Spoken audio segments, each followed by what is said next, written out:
Broadcasting live from the Capital OTB studios, this is Racing Across America with Seth Merrow. We'd like to thank Gulfstream Park for their sponsorship of this program and some of the other programming and events here at Capital OTB throughout the championship meet.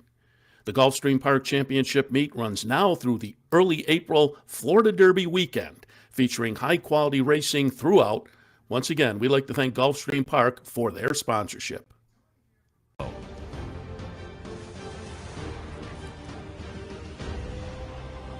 Good morning and welcome to Racing Across America. I'm Seth Merrow. Thanks for joining us on this Saturday morning. Lots of great action coming up this afternoon. Big day down at Laurel. We'll be joined in a while by Dave Rodman to talk some of the Laurel Stakes action, but it's a really big day. Another really big day. We mentioned on the Handicappers Report earlier, they've got a nice trail down at the fairgrounds all season long for the various divisions, and this is another one of those big weekends with a lot of great stakes action, highlighted today down at the fairgrounds by the Risen Star for the 3-year-olds. So who better to reach out to than our friend Joe Kristufek, the paddock commentator down at the fairgrounds. Joe, good morning.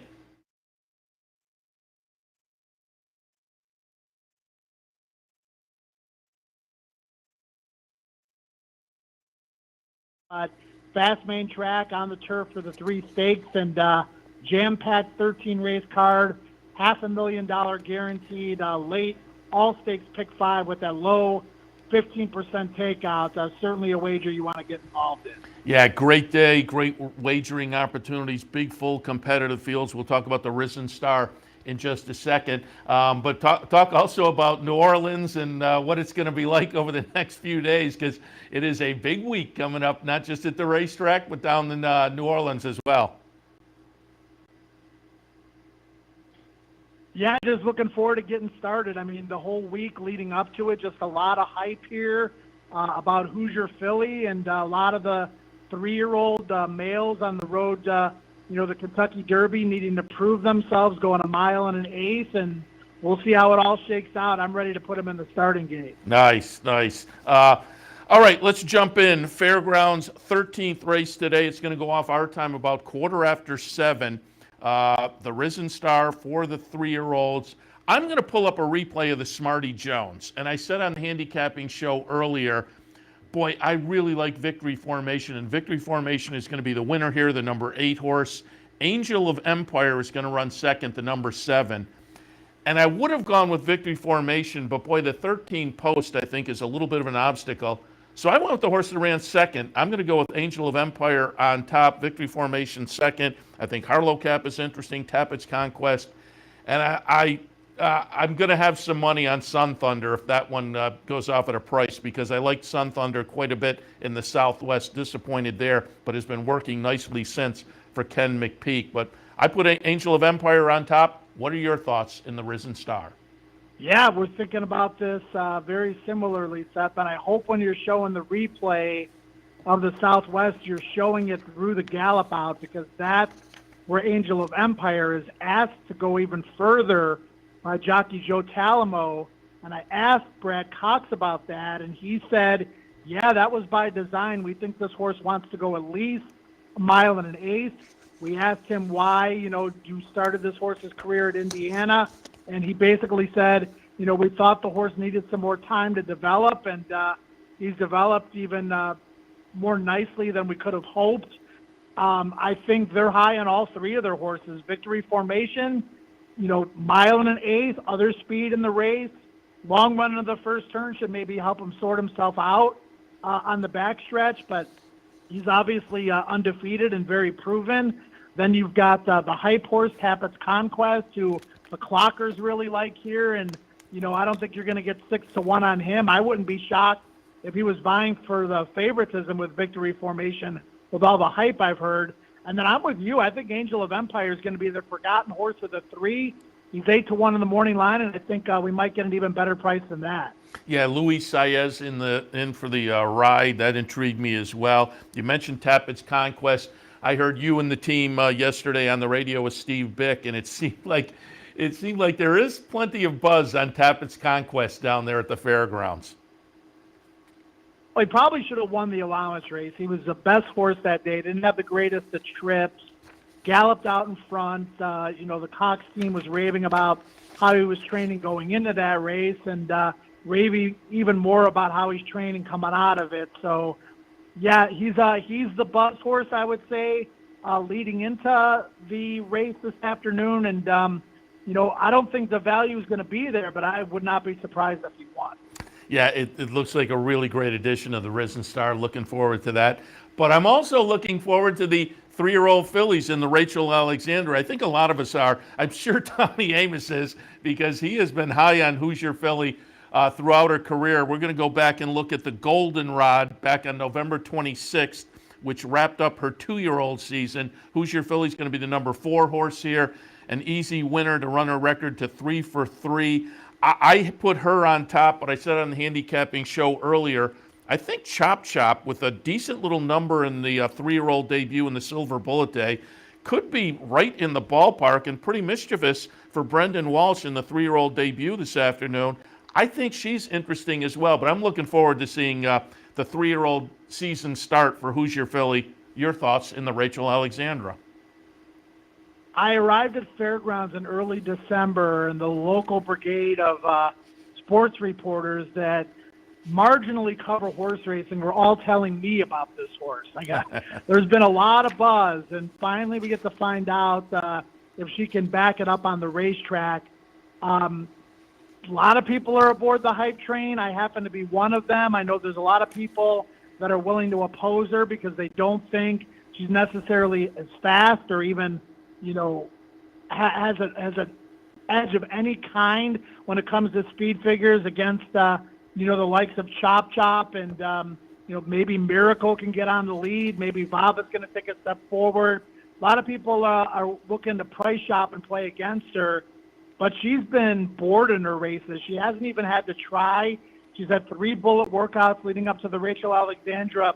And I was talking to a few people this week that are like, well, is she fit enough to go 1 mile and a 16th off of just 3 works? I remember this specifically because I asked myself the same question when Tom ran Serengeti Empress in the Rachel Alexandra a few years ago. It was the same deal, only 3 works leading in, and she was very fit and very ready. This horse came back off the farm fit, and it was just a matter of really tightening the screws. So as a publicist, as a fan of the game, I'm hoping she puts on another show. Yeah, looking forward to the Rachel Alexandra, because you're right. These are the kind we just like. And if it's a short price, you sit back and you root, or you plug it into one of the pick bets and move on. Looking forward to seeing what she can do. A little bit of, I will say, with Chop Chop, and for me, pretty mischievous as well, I think it is a little more of an acid test maybe for her, but also it's a starting point for a trail that obviously will lead to Kentucky for Tommy Amos and company. Yeah, I think Brad Cox, I pretty much know Brad Cox, was a little bit surprised, not necessarily disappointed, because the horse that beat her last out was her stablemate, the Alice Look, but it looked like Chop Chop was going to run right by, and she kind of hung a little bit in the stretch, and the first thing I put in my notes was blinkers ? So no surprise at all to see the blinkers go on Chop Chop. I think she might be a better horse with the addition of the hood. And Brad Cox is really good at equipment changes. If you look at the blinkers on, blinkers off stats for him, high percentage of wins and a positive ROI. So Chop Chop to me is the main threat. And then Vava, I think, still has some upside. She lost all chance in the Untappable when she broke slowly. Of the horses that are in Hoosier Philly, I think she's the one that maybe could take a couple steps forward still. Very good. Let's go a couple races earlier. The Mine Shaft, and again, these big days down at the fairgrounds hit the various divisions, and it's another great edition of the Mine Shaft with a nice field of older horses in here, and some newly turned 4-year-olds that are going to be interested to see. I wound up on Pioneer of Medina, but with some trepidation. I'm going to pull up the fairgrounds race from January of last year, where Todd Pletcher elected to come over and try on a big day over at the fairgrounds some optional claiming company. And Pioneer Medina is going to be the number 3 horse here. Subsequently went on to try the Louisiana Derby and the Risen Star as well. But the triple-digit buyer in the Harlan's Holiday attracted my attention, plus this win last year over the track. Mr. Wireless is interesting. Tawny Port for Brad Cox in his 4-year-old debut. Run Classic, I thought could be a little bit interesting, but horses like King Fury, boy, this is a fun addition to the mine shaft. What are your thoughts? Yeah, the Kentucky Derby didn't go well for Pioneer Medina, and the two races afterwards did not go well at all either. So I remember when he came into Churchill Downs on November 17th, I was skeptical. He only won that race by a half length, but he ran a lot better than it looks on paper. He broke slowly. It was, kind of an honest pace, but a controlled pace. He was 5 wide on the turn, and I thought it was a really good effort and kind of put him back on the right track. I bet him that day in the Harlan's Holiday, and he ran a good second at 12-1. He likes fairgrounds. Louis Saez gets along well with him, and he's going to be forwardly placed. I think it's a great betting race. I landed on Happy American. He's done nothing wrong. He was able to win the Louisiana, overcoming a 49-3 half mile for a horse that's normally a deep closer, and he defeated 2 horses that were running hard to the wire, Mr. Wireless and Forza de Oro, both of whom had a tactical advantage on him that day. So if we see the Happy American we've seen already this meet, if he's not a little bit run down from those races and he brings his A-plus game back to the table, I think he can win again. And then Big Blue Line was awesome in his 2 other than allowance race here. He did it the right way. He'll get first run on some of the closers, and he'll have an honest pace to run at. That's the other one I'll be using at 8-1. Yeah, Big Blue Line kind of scared me. I debated going back and forth there. Corey Lannery also having a pretty good meet. And we didn't talk about the human side. Corey Lannery having a good meet. Raylu Gutierrez having a good meet down there as well. Yeah, Corey's riding great. He's been riding great since the middle of the year in Kentucky, and he, doesn't get as many opportunities, and I don't think he really wants them. Here at Fairgrounds, likes to ride the better races, but he's had some difference-making rides. And he's certainly a positive on Big Blue Line, and he has experience on the horse. All right, we'll touch on one more race. You and I were talking before we went on the air, and I looked at this card for our handicapping show earlier, and as I led into this race, I said, this 8th at the Fairgrounds optional claimer is a very nice bunch. Certainly, they will play in stakes, 3-year-old stakes action as the year goes along. The 8th race at the Fairgrounds for me, I went back to First Defender off the very big debut victory for Steve Asmussen. John Velasquez in on the afternoon, and we'll pick up the ride. But Banishing with that 90 buyer figure last time clearly will take a lot of action. And Dennington stepping out of stakes company, interesting this afternoon as well. Cagliostro for Cherie DeVoe probably has to step it up, but if you're looking for a price, I could make a little bit of an argument there. What do you think in the 8th? Yeah, I talked to Steve on the phone the other day, and he said First Defender was the most talented horse he was running on the card. So that tells you something. He's got 3 in the Risen Star and several others sprinkled throughout the program. Dominant on debut at Fairgrounds. The pedigree says he'll have no problem stretching out, although people that have seen him train in the mornings are a little bit skeptical about how far he wants to go. I'd love to see him win. I bet him at 97-1 in Kentucky Derby Future Wager Pool number 4. So I'd love to see him do well and move on to the Louisiana Derby. Banishing had that slight setback as he was scratched on Lecomte Day. He's trained well coming out of it. He appears to be over the minor issue that he had. And, like you said, he was spectacular in his maiden breaker. But those 2 horses are going to get bet down. There's a lot of hype on both of them. I think the horse that's going to slip through the cracks is Cagliostro, who didn't run all that fast when he won here on January 21st. But the speed figure doesn't even tell half the story. He was pinched back at the start, lost about 5 lengths, and then had a 4-wide trip, and then was 6 wide on the turn. And he still drew even while still in hand that day. He was a little bit green in the stretch. It seemed like he had a lot more to give, but he didn't need to as he drew out to win by more than 3 lengths. He's 8-1 in the morning line. If we can get 9-2, 5-1 on Cagliostro, I would gladly take it. Like I said, I think you're going to see a big step forward from him here, and he might be a little bit of the forgotten horse with 2 horses in this race, and First Defender and Banishing taking a lot of the hype. I totally agree that horse is interesting, and I think there will be some value because the way people focus on the buyer figures so much now, the numbers are a little light, but as you say, it was a troubled trip. It was a nice win. So that one's interesting to me as well. Joe, we appreciate the visit, but as always, before we let you go, Just want to give you a chance to tout your brilliant horse racing partnership. I know over the past few years, some locals up here have been involved in some of the brilliant racing horses via the partnership. Talk a little bit about what Brilliant Horse Racing has coming up. And again, folks can always find out more by going to brillianthorseracing.com. But what's up for the partnership?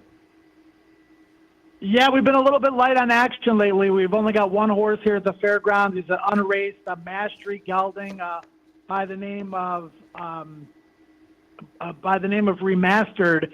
And I think he's going to debut the middle of March for Michelle Lovell. He's been training well. I think we're going to be able to run in one of those auction maiden special weight races. We've had some bad luck in partnership for. We've lost a couple of horses. We've lost another horse due to injury. So it's been a little bit of tough sledding. We got some money in the bank to look for a claim coming up toward the end of Oaklawn, a horse that we could bring to Churchill. And then we've got 3 newly turned 2-year-olds that we're looking very forward to running in the next several months. One of them is the Duel Guru. We named him in honor of John G. Dooley at Fairgrounds in Horseshoe, Indianapolis. My good friend, the announcer. He's a Louisiana bred, so look forward to him coming up this upcoming season, next season at the Fairgrounds. And then we've got the half to we've got a nice Blaine colt that we're looking very forward to running. And then we've got a Unified as well, and they're both in Kentucky, and looking forward to getting them rolling. And so far, the physicals, the reports on how they're training have been great. So, lots to look forward to with these unraced horses, and hopefully we get a little bit better luck this time around. Always fun when I see a brilliant racing horse in the PP, so we'll be looking for those coming up down the road. But again, if folks are interested and want to learn more and maybe want to become involved, brillianthorseracing.com. Joe, always appreciate the visit. I see the team is all together for this afternoon. Scott Shapiro in town as well, Kevin Kilroy. You mentioned John Dooley. I always tout that you guys do great, your pregame and your paddock. Always like you're sitting with some guys at the track and having a good discussion about the horse races. Always do a good job. So again, appreciate the visit, and we'll talk again. Yeah, best of luck to everybody today. Phenomenal card. I'm looking forward to getting rolling here. Very good. Joe Kristufek from the Fairgrounds on a really, really nice stakes day, highlighted by the Risen Star. All right, coming up a little bit later on, it's a big day also down at Laurel. We'll be joined by Dave Rodman. But in the meantime, we'll take a break, come back, hit on some news and notes and more. Stay tuned.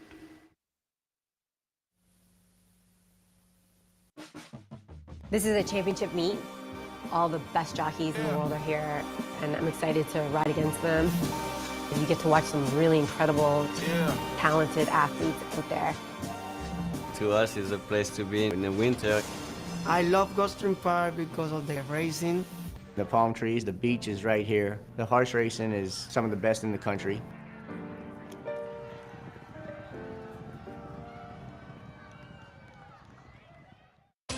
Capital OTB is now streaming live on Roku. The RTN Racing channel on Roku lets you watch OTB TV live through your Roku device or your Amazon Fire Stick, rather than being limited to computers and mobile devices, which means you can now watch OTB live wherever you are. Simply open Roku, scroll to find the RTN channel, then click on OTB TV. OTB TV on Roku. Try it now.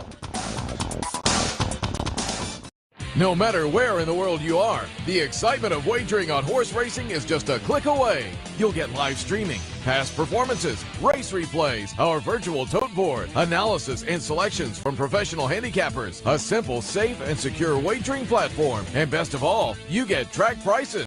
CapitalOTBBet.com. Bet any place, anytime at CapitalOTBBet.com. And be sure to download our new mobile app from the iTunes Store or Google Play. Welcome back to Racing Across America on this Saturday morning. Some sad news this past week. We talked a little bit about it when we were doing OTB Live earlier this week. Trainer John Veach, who, if you were around the game as long as I have, a notable name, mainly because of Aladar. That was part of the Aladar versus Affirmed matchups pulled me into the game, and I'm sure a lot of other people as well. John Veach passing away earlier this week. He was 77 years old.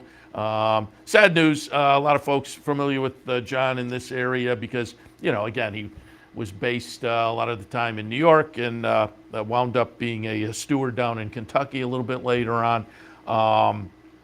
But yeah, being the trainer of Aladar kind of stepped out. John was eventually inducted into the Hall of Fame. That was back in 2007. Pulled up some of his career stats. 2,300 plus starts, 410 victories. Won the Breeders' Cup Classic with Proud Truth. Trained, if I have it here, 4 champions: Before Dawn, Devona Dale, R. Mims, and Sunshine Forever. Spent a lot of the career as the private trainer for Resurgent Calumet Farm, and Aladar was part of that pack. And Aladar, I pulled up also the career stats for Aladar. Aladar, 26 starts, 14 wins, 9 seconds, and a third. And I mentioned the affirmed Aladar matchups. It's hard to believe now, but when they matched up in the Travers, that was their 10th meeting. These days, to think of 2 top quality horses who get to the Travers, just past the midpoint of the 3-year-old season and have met 10 times, that's hard to believe. We'll see something like that. But you look at the 2-year-old season for Aladar, debuted in a stakes race in May of 1977, ran 5th, then went into more proper maiden special company, won that, went in the Great American Stakes, won that, the Tremont, won that, the Sapling, won that, then second in the Hopeful up at Saratoga, second in the Futurity, won the Champagne, second in the Laurel Futurity, which was a prominent Grade 1 back then, second in the Remsen. So what did we have? 1, 2, 3, 4, 5. Had 10 starts as a 2-year-old, and a magnificent record. And again, the notable comes into the 3-year-old season, wins an allowance, the Flamingo, the Florida Derby, the Bluegrass, and then goes to the Triple Crown and runs second 3 times behind Affirmed.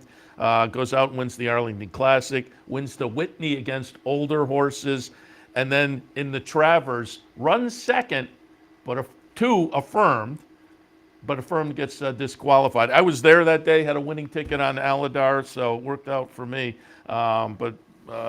Boy, that was some rivalry between those two. And John Veach, obviously, is the trainer of Aladar, a big, big part of that. And again, he went on to also have the 4 champions I mentioned. Devona Dale, who was just spectacular as well. Just sad news that earlier this week, John Veach having passed away. And I will tout you, I'm trying to think of I think it was Thursday, it might have been Wednesday.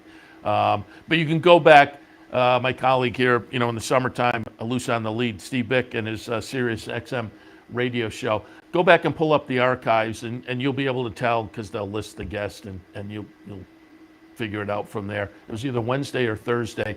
Devoted a large portion of the show to kind of paying tribute to John Veach.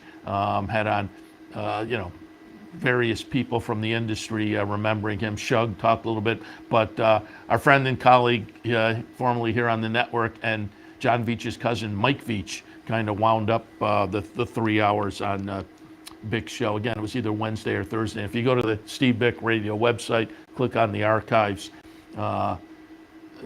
Again, if you look at Wednesday or Thursday, you'll tell from the guest lineup, and we're taking a listen to as folks remembered John and his personality and his career and whatnot. So again, a little bit of sad news with trainer John Veach, former trainer John Veach, passing away earlier this week. All right, we'll take a break. As promised a little bit earlier, we will be joined by our friend Dave Rodman because, again, it is a nice day down at the fairgrounds, but it's a nice stakes day at Laurel as well, and we'll cover some of that stakes action coming up with our friend Dave Rodman, track announcer down at Laurel, so stay tuned. What if there was a way to become a better horse player, to have a better knowledge of the game, to be more successful? What if there were a way to take what you've learned, what you know, and make better decisions, better choices? In horse racing, knowledge is a powerful tool. Race results and replays, past performances and live streaming, wagering from all your digital devices. Capital OTB. Become a better horse player. This is a championship meet. All the best jockeys in the world are here, and I'm excited to ride against them. We back. And you get to watch some really incredible, talented athletes out there. To us, it's a place to be in the winter. I love Gulfstream Park because of the racing. The palm trees, the beach is right here. The horse racing is some of the best in the country. A lot of good horses come out of here. I mean, if you want to go to the next level, Gulfstream Park was the place to come. I remember the first time I came to Gulfstream, it was like this big fairy tale place. All the history. Shoemaker sitting perfectly still. He hasn't touched this magnificent colt, and here comes the finish. And all these great horses, trainers, jockeys. It was everything that I ever dreamed of.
Welcome back to Racing Across America. As promised before the break, joined now by our friend Dave Rodman from Laurel Park. Yet another, I say it all the time, Laurel in the wintertime, there's every few weeks there is a really nice stakes day down at Laurel. Today, one of those, the General George, the Barbara Fritchie, and more. So who better to reach out to than our friend Dave Rodman? Dave, good morning.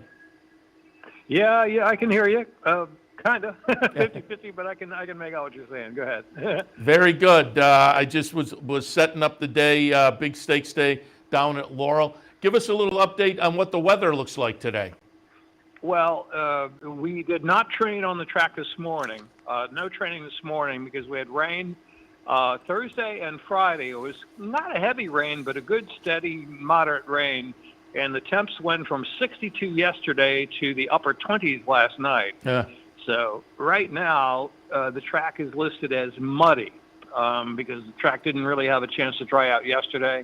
It's sunny today. It was chilly this morning, but temperatures above freezing now. So I would expect a muddy to a good track throughout most of the afternoon.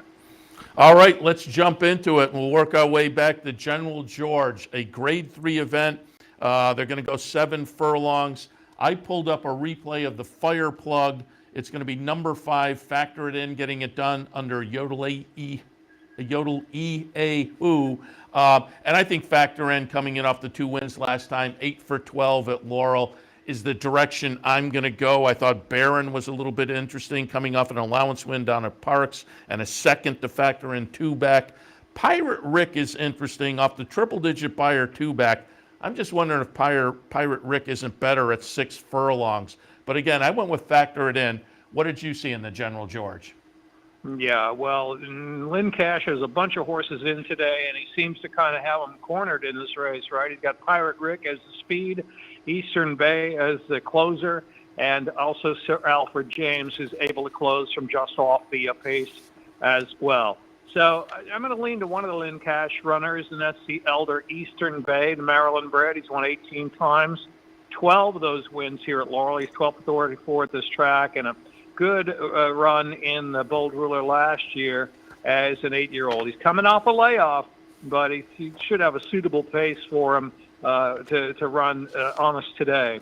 The horse that's the in horse, the now horse, the horse that's really looked great on the track on looks the last 2 times out is Factor It In. At 7, he's better than ever. He's got those silver dollar dapple gray spots on him. He's looked good for Carlos Mencia. So if there's any horse that's going to continue his form, I think it would be Factor It In. Barron, very honest horse.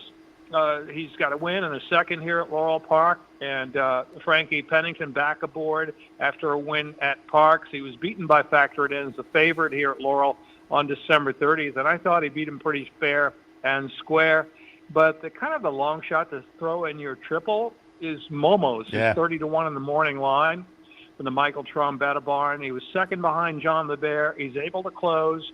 He was kind of on the worst part of the track last time out, up there, dropped back, and came again despite being on the worst part of the track. I don't think he can win the race, but if you're looking for somebody kind of underneath in those triples or supers, that's Momos, the 2-horse.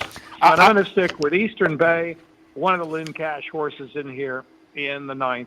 He also has Sir Alfred James in here, beaten favorite at Charlestown last time out. Very capable down inside there, but the way the track flow's been playing here lately, I think Eastern Bay's got a good draw. Yeah, I think it's a fun, competitive field, and as you kind of alluded to, some nice veterans in here. A couple of 7-year-olds, 9-year-old Pirate Rick, 6-year-old Pirate Rick, 9-year-old Eastern Bay, and I agree totally on Momos. If that one floats around at a price, I wouldn't sleep on Momos, at least in your mix somewhere. Let's go a little bit earlier. The Barbara Fritchie Grade 3 event. Fille d'Esprit is really interesting to me, and I'm going to pull up the replay of the What a Summer. Fille d'Esprit is going to be the number 6 horse here, winning. She has won 12 times in 19 starts at Laurel and comes in off this victory, easy victory last time. But I'm going to tilt towards Pass the Champagne for George Weaver. Had the seasonal debut off a long layoff down at Tampa last time and just missed. I think she's going to benefit from that. And I like that they're coming up from Palm Beach Downs to take the shot in the Fritchie with Pass the Champagne. But what are your thoughts in the Fritchie? Fille d'Esprit, another Maryland bred here, looking to beat some open company. She's run her best against state breds restricted races, but she is a solid filly. Got a good draw, a mare rather, and she's gone from $10,000 claim to perhaps Grade 3 fame today. She was claimed for only $10,000. She's earned $685,000 now, lifetime. 12 wins out of 14 tries here at Laurel. So she likes the track. She'll get a good trip from right off the pace. The only time she kind of didn't fire when Sway and To and Fro beat her on December 30th. She was down inside, maybe not the place to be that day. She likes to kind of run outside and make like a 3-wide bid toward them. She'll get it today in the 7-horse field. The horse that did beat her is very tough. Sway and To and Fro. I mean, she's another horse that's really in form, has never really thrown in a bad race. She's been all around the same fillies and mares. She's got some good tactical early speed in here. And there's not a lot of blazing early pace in this race. I think I'm going to try to attack to go right to the front with her. She could be tough to catch on or near the pace, swaying to and fro. And Pass the Champagne is an intriguing mare to me. She's lightly raced, 5-year-old, only 6 tries. But she was second in the Grade 1 Ashland at Keeneland a couple of years ago. And she has the best off-Lasix buyer number. Remember, they're not running with Lasix here in the Grade 3 Barbara Fritchie. So interesting horse, lightly raced. Don't know what to do with her. She won't be much of a value price, though. I think maybe if you're looking for a pace factor, there could be a better price. It's swaying to and fro. So swaying to and fro, Fille d'Esprit, and the question mark on Pass the Champagne, especially if she's anything less than 3-1. I'm right in the same ballpark. I will toss out one other. I thought Union Lake for John Terranova coming down from New York could be an interesting player. But it's 3-1 on the morning line. I think I'd like a tick or two more on that one if I was going to play around there. Mm-hmm. Yeah, Union Lake looks like she'll be close to the pace. She's kind of a similar filly as Pass the Champagne. Yeah. Kind of untested here at Laurel, though. Laurel lover, Fille d'Esprit. can she do it, the Maryland bred? Yeah, looking forward to that race exactly to watch her, because she is really talented. You'll love to see those kind of horses. A little bit earlier, the Nellie Morse for the Fillies and Mayors, mile and a 16th, the trip. I pulled up a replay, went back to the Geisha on January 21st. The number 3 is going to be Award Wanted. She's back in here this afternoon and comes in with the win in the Geisha and a win just before that. So she's running a 2-race win streak. By the Best, I thought, could be a little bit intriguing in here as well. But I'm tilting towards Award Wanted. What are your thoughts on the Nellie Morse? I'm going to lean a little bit here towards Frankie Pennington and Butch Reed on Pistol Liz Ablazin. That her last race on the sloppy track at Parks, kind of an even pace, non-fire in the stretch, made a 3-wide bid in the race, and she certainly needed the race. She's won going 2 turns at Parks, on and off going, and we have a bit of an off track this afternoon. It'll be drying up by then, perhaps even rated good, but right now rated muddy. So the second off the cycle here for a filly who has the ability to stretch out. She's won going long, and a kind of an up-and-comer in this spot. Hybrid Eclipse has been up and down and up and down. Moved the Brittany Russell barn from Linda Rice barn back last year. She threw in, she won the Caesar's Wish here, and she kind of went off form in her next 2 starts, Timonium and then the Belmont Aqueduct meet. But she's come back. She's never really dazzled with numbers or style, but she's the kind of a mare that likes to run all day. And if she's in good form right now, she'll be tough to hold down. But she's a short price in there at 2-1. I'm going to try Pistol Liz Ablazin, kind of like a second off the layoff here. Award Wanted from the Jerry Robb barn had a perfect trip, going 5.5 furlongs with a duel up front, but proved that was not a fluke. She came back to win at a mile, but it was a 1-turn mile here at Laurel, remember. So she's also a question at the distance for sure. She has won going long, but she only beat #Lucky Battle Cry when she won going long at Delaware back in July. I'm going to lean to the 5 in this spot, maybe take a shot at singling her in the multiple race wagers. Yeah, nice competitive race, but that is maybe a theme, because one race earlier, another competitive bunch. I wrote that at the top of my page in the John Campbell, $100,000 up for grabs, 8.5 furlongs. I'm going to pull up the Maryland Millions Classic from back in October. We're going to watch Our Nation on Parade get it done. And I went back to that race to kind of land there. Clever Claim down at Churchill, off the $50,000 claim. They won this Maryland Millions race, subsequently second in the Richard Small, third in another stake, another couple of stakes down at Laurel subsequently. So again, kind of a Clever Claim back in September down at Churchill for Our Nation on Parade. But Plot the Dots at 10-1, I think, is very intriguing in here. And Vance Scholars off the win last time also attracted me a little bit. What are your thoughts on the Campbell? Which horse did you say you thought was intriguing? I have Our Nation on Parade on top, but I thought Plot the Dots, the number 1 horse at the 10-1 price, was very interesting. Yeah, right. Okay, yeah, Shake 'em Loose is scratched, by the way, just to FYI. Okay. Again, Lynn Cash, Plot the Dots, Lynn Cash with Treasure Trove. I'm going to go with Treasure Trove in this spot. 3 wins, 3 seconds at Laurel, 11 wins, looking for 3 straight. Good form right now. Treasure Trove is going to sit perfect spot in here. I think Our Nation on Parade is going to be a little bit overplayed in here. He was claimed for 50 for the specific spot at winning the Classic. He did not follow through as a beaten favorite in his last 3 starts, but people love to play him because of Ness, because of Rodriguez, that combination, jockey trainer, and the fact that he's always right there on the pace. But he was a beaten favorite by horses he's running against here. Again, the last 3 starts, Armando R. Nimitz class, and your horse to the inside there, Plot the Dots, one of the Lynn Cash runners. Interesting, though, Plot the Dots, 8 wins, all of them here at Laurel. He loves this track, doesn't he? Oh, that's right. Yeah, you're right. All of the 8, yeah, that's very interesting there. All right, let's go a little bit earlier, because love to hear your opinion on the 3-year-old races. This time of year, that's always a lot of fun, and we'll start things off taking a look at the the 3-year-old boys in the Miracle Wood. They're going to be going a mile. I pulled up a replay of the spectacular bid from January 21st. It's going to be the number 2, Prince of Jericho, getting it done. 3 for 5 with a second and a third in this win in the spectacular bid. Short price, but I wound up there. Coffee with Chris running second in this race, and B West running third. And I just kind of went for a replay of the spectacular bid. But what did you see in the Miracle Wood?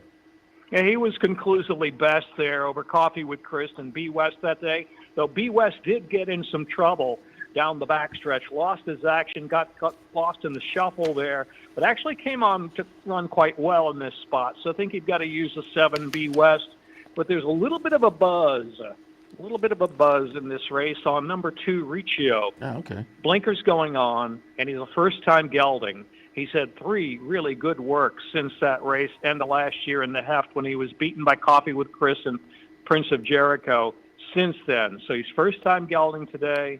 Riccio, I think he's as good as a single today. I'm going to take a shot with him, maybe to down Prince of Jericho, and maybe protection there with Prince of Jericho from the Brittany Russell barn.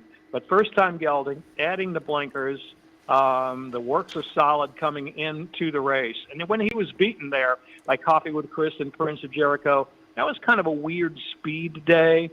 Speed held a lot that day, December 30th here at Laurel. And today he should have a little bit better trip. Wet track, he's won on it. So we got muddy going into the opener, I think, at least. Perhaps even good to muddy by 4th race today. Riccio, one of my better plays today. I like it. Very interesting there. And the girls face off one race earlier in the wide country, $100,000. They'll go 7 furlongs. I pulled up a replay of the Franklin Square, again, going back to January. This one, January 22nd, up in New York. The Franklin Square is a New York bred stakes race. This is a New York bred, but ran against Open Company at Laurel 2-back, running 3rd in the Gin Talking. But this race in the Franklin Square, Horacio De Paz trainee, a Stonewall Star, attracts my attention. And is the second choice on the morning line. L Street Lady probably is the one to beat. But I also thought Sally Sassy, Jonathan Wong, coming in from Northern California, that they elect to come here for this start was very, very interesting to me. What are your thoughts in the wide country? Yeah, she's an interesting, intriguing filly, right? 3 turf races, 2 races at Golden Gate on a synthetic. They moved her down to Turfway Park where Jonathan Wong has a string, shipping her up to Maryland. So kind of the unknown here. I mean, okay, you're looking at her buyer figures if you're looking at strictly. Just nothing dazzling there, right? But who's to say that she won't improve stepping on the dirt track here for the first time at Laurel? So I really did not know what to do with her. I'm going to take a little bit of a shot in here with number 1, Gormley's Gabriella, as the price play of the day. Lynn Cash claims for $62,500 last time out for Built Right Stables.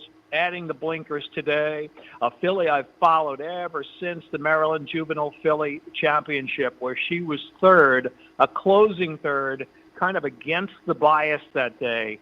Rallied inside, wasn't really the place to be.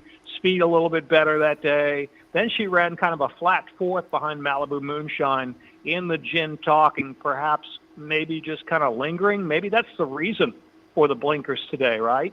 And she's back on Lasix as well this afternoon as she was in her last start. Intriguing claim here, Gormley's Gabriella, with the blinkers on. Where will she be in the spot? Will the blinkers add a little more speed to her? I think they get a little bit of aggressive today. If not, she can settle, but I don't think she'll be too far back I've just seen her in some of her starts last year in the fall as a 2-year-old. Yeah, that would turn out to be a very clever claim, picking her up and then coming in winning a $100,000 stake off the claim.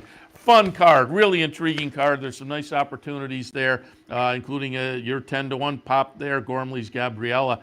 Dave, as always, we appreciate the visit, the conversation, and again, nice stakes action again down at Laurel, as there is every few weeks down there throughout the winter. But we appreciate the thoughts, and we'll talk again.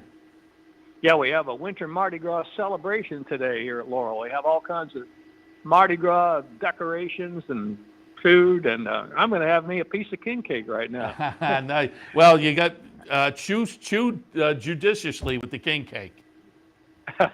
Yes, got to be careful. Yeah, you don't want to get the little baby in your piece of king cake. I think we got the baby. King cake's on us today. Very good, Dave. Again, appreciate the visit. We'll talk again. Okay, we'll talk later. Appreciate it, Dave Rodman from Laurel Park. And as we went through, really nice stakes action. Fun day. Laurel Fairgrounds. You have Kathleen O at Gulfstream. We'll be hitting on a lot of that later this afternoon with OTB Live, and we'll kick that off in a few. But in the meantime, we will take one more commercial break, and we'll come back and hit on some more news and notes. We'll update you on Steve Asmussen. You want to keep your eyes on his runners this afternoon as he is approaching a real milestone, and we'll update you on that situation and more. With, again, little news and notes before we wrap it up for a Saturday morning. So stay tuned. We'll be back right after this. What if there was a way to become a better horse player? To have a better knowledge of the game? To be more successful? What if there were a way to take what you've learned, what you know, and make better decisions, better choices? In horse racing, knowledge is a powerful tool. Race results and replays, past performances and live streaming, wagering from all your digital devices. Capital OTB. Become a better horse player. This is a championship meet. All the best jockeys in the world are here, and I'm excited to ride against them. We back. And you get to watch some really incredible, talented athletes out there. To us, it's a place to be in the winter. I love Gulfstream Park because of the racing. The palm trees, the beach is right here. The horse racing is some of the best in the country. A lot of good horses come out of here. And if you want to go to the next level, Gulfstream Park was the place to come. I remember the first time I came to Gulfstream, it was like this big fairy tale place. All the history. Shoemaker sitting perfectly still. He hasn't touched this magnificent colt, and here comes the finish. And all these great horses, trainers, jockeys. It was everything that I ever dreamed of.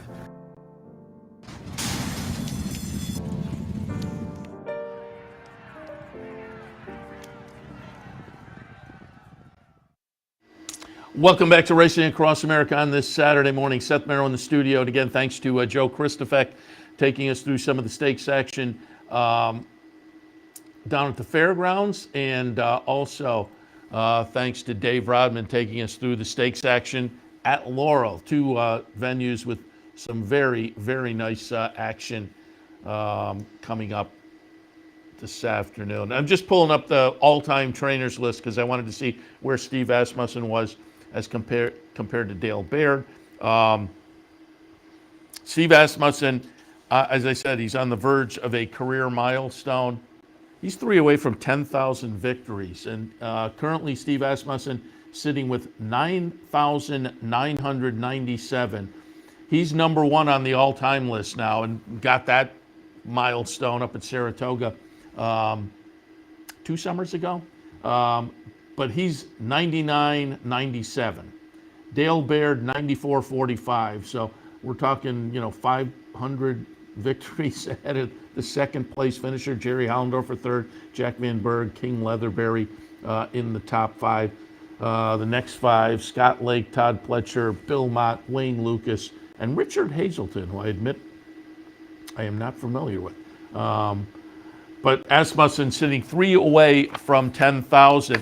And it's always, he just has so many bullets. It's not going to be one of these situations. But it is always funny. It seems like when these guys get up to the milestone and they're 2 or 3 away, it takes like 3 weeks. Every track they're racing at has the big poster ready for the winner's circle. And it seems like it takes a long time. That said, it's not going to take him that long just because, again, he has so many bullets. Now, I believe he had 12 horses running yesterday, got no wins. And again, it was at 3 or 4 different venues. Yesterday, he had 3 at the fairgrounds, 2 at Sam Houston, 6 at Oaklawn, 1 at Turfway, and wound up with no wins yesterday. But today, Steve Asmussen has at Oaklawn 8, at Sam Houston 8, at the fairgrounds on the big card. He has 9 runners tonight at Turfway 1. So, we're looking at 20 some runners maybe. So again, it will happen sooner rather than later that Steve Asmussen will break that 10,000 or get to that 10,000. It's just incredible numbers. 49,158 starts, 9,997 wins, $405 million in purse earnings. Just, obviously incredible. You go to Equibase and you click on the top racehorse, and you can go down, and there are plenty of notables. Gun Runner, Curlin, Midnight Bijou, Untappable, Matoli, Jackie's Warrior, Epicenter, Rachel Alexandra. Just a real name of horses that have performed well on the track, and certainly you would think some Hall of Famers in there, clearly some champions in there, obviously already. So again, we shall see. Just I'm noting that, so as you're watching during the day and you have your PPs, you can open up, and the Asmussen horses have a little extra flair, perhaps. And the question mark is going to be, where does it happen? I don't know where he is today. Basically, if you've been watching the simulcast signals, you've seen him in the paddock pretty much all season at Oaklawn. I mean, he's a Texas guy. Oaklawn's right next door. So he bases himself at Oaklawn, I think, during much of their season. But I say I don't know where he'll be today, because he has some stakes performers down at the fairgrounds. So I wouldn't be shocked if he was down there today. But it'd be interesting to see where the record does happen when it happens, because as I say, every track has the little poster all made up, and it's a little more intriguing or a little more fun for everybody if he's there when at the track where it happens. But he has so many runners at so many different venues. Hard to say where that might all come about. We talked last Sunday, Saturday and Sunday, about the Derby Future Pool last weekend and how that might play out if you wanted to jump in and play around a little bit. When we talked on Saturday, I want to say All Others was 4-1, and I thought that's a pretty good price on All Others. Well, All Others, not surprisingly, wound up at 2-1. Still think that was okay, because don't forget, with last week's pool, the Baffert horses were in that All Others mix. Angel of Empire, who I like today, down at the fairgrounds, 112-1. So there were some opportunities. I also took a little bit of Victory Formation and Verifying Victory Formation again. Runs today. We'll see if my 23-1 works out nicely. And Verifying 34-1. So there were some prices there on some individuals that I jumped in with. Forte wound up to be the shortest price of the individuals at 8-1. And again, for me, you're shopping around for 15 maybe, but more 20-1 and above, because you still have to get to the gate. You're months away, and you just have to continue on the trail. So I want enough of a price to reflect that reality. And 8-1. 8-1 is probably better than Forte would have been in previous years in pools, because now they've expanded this to 40 betting interest. But 8-1 still a little bit short. Who's your filly? Who's your filly at 11-1? I think is the second choice. And we talked about this. Yeah, we talked about this earlier on the Handicappers Report. It's not that easy for a filly to get into the Derby anymore. They used to be able to kind of get in, face fillies, and boom, face the boys in the Derby. Now they have to go out and earn some points versus the boys prior to the Derby. Do you do that, or do you think we have a good filly and we're going to put the Kentucky Oaks on our resume, and to get there, we'll take a more traditional path. So with this one, you really are taking a debate about getting into the gate. So the 11-1 on Who's Your Philly was kind of a head scratcher. Some other shorter prices on here. Again, Forte 8-1, Who's Your Philly at 11-1. 15-1, Tapit Trice, the nice Pletcher runner who looked so good the other day. Instant Coffee at 22-1. So there you start to get to 22-1 for Instant Coffee. That one's maybe a little bit interesting. But again, Litigate at 28-1. What was Hitch? Hitch Show was 28-1. Between those two, Hitch Show more intriguing to me. But there were some opportunities to maybe jump in, have a little fun. And again, I thought the 2-1 on the all others with the Baffert horses in there was probably, intriguing as well. And just before I wrap up, Dave Grennick had an article in Racing Form within the past few days. Trevor McCarthy on his way back. Trevor McCarthy, he was injured in a spill on November 18th at Aqueduct, but this past Tuesday morning got back on horses for the first time in nearly 3 months, and he's shooting for a March 3rd return. Wish the best for him. He had fractured a collarbone and a pelvic injury. But again, he's been working some horses. He's quoted as saying, just scraping off the cobwebs and the dust, getting fit. I feel great. I definitely have to get my legs back a little bit. I've been working out in the gym for a few weeks doing physical therapy. I'm not too far off where I want to be. So we'll root for him. Of course, married to fellow jockey Katie Davis. And a little further in the article, McCarthy was at Aqueduct on Sunday to watch his wife win the $100,000 Broadway Stakes aboard Funny How. McCarthy had ridden the filly in her first 4 starts, including the first 2 wins of the filly's 5-race winning streak, but said Katie deserves to keep them out when the filly runs back, expected to be in the Grade 3 distaff on April 7th. He's quoted as saying, that was really good for her. I'm really proud of her. I hope they stick with her, which I think they will. She's won 2 in a row on her. I couldn't be more happy for her.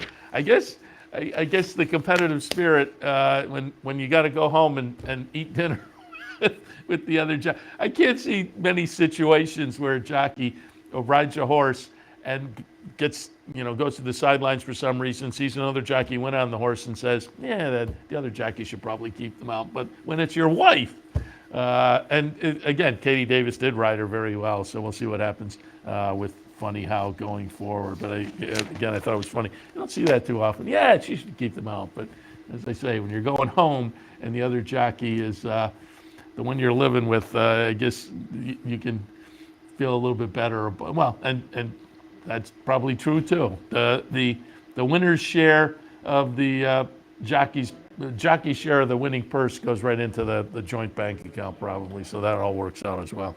All right, I will wrap it up for this Saturday morning. And again, invite you 12:50 post time at Aqueduct today.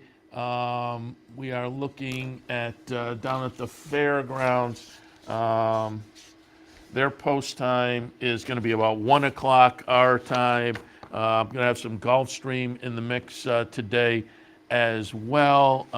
And our Gulfstream post time is 12:10. So we may be overlapping the NYRA pregame with that. So I would say, within the next hour and a half or so, we'll kick things off for an OTB Live on a Saturday afternoon. So I want you to tune in for that. Do want to remind you as well that right here at the Clubhouse Racebook today, the Play the Board contest. If you'd like to come down and enjoy racing action here at the Clubhouse Racebook, you can also grab a little lunch at Fridella's and have a lot of fun as well, and maybe win a little extra something with the Play the Board contest. That's all right here this afternoon at the Clubhouse Racebook, 711 Central Avenue in Albany. All right, I'm going to wrap it up for this Saturday edition of Racing Across America. Thanks for joining us as always. Enjoy the action this afternoon, and join us here if you're watching at home. Join us here on the network for OTB Live. Again, probably about an hour and a half or so. We'll kick things off for a Saturday afternoon. So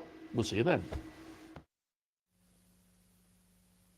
We'd like to thank Gulfstream Park for their sponsorship of this program and some of the other programming and events here at Capital OTB throughout the championship meet. The Gulfstream Park Championship meet runs now through the early April Florida Derby weekend, featuring high-quality racing throughout. Once again, we'd like to thank Gulfstream Park for their sponsorship. You're watching OTB TV, a service of Capital Off-Track Betting.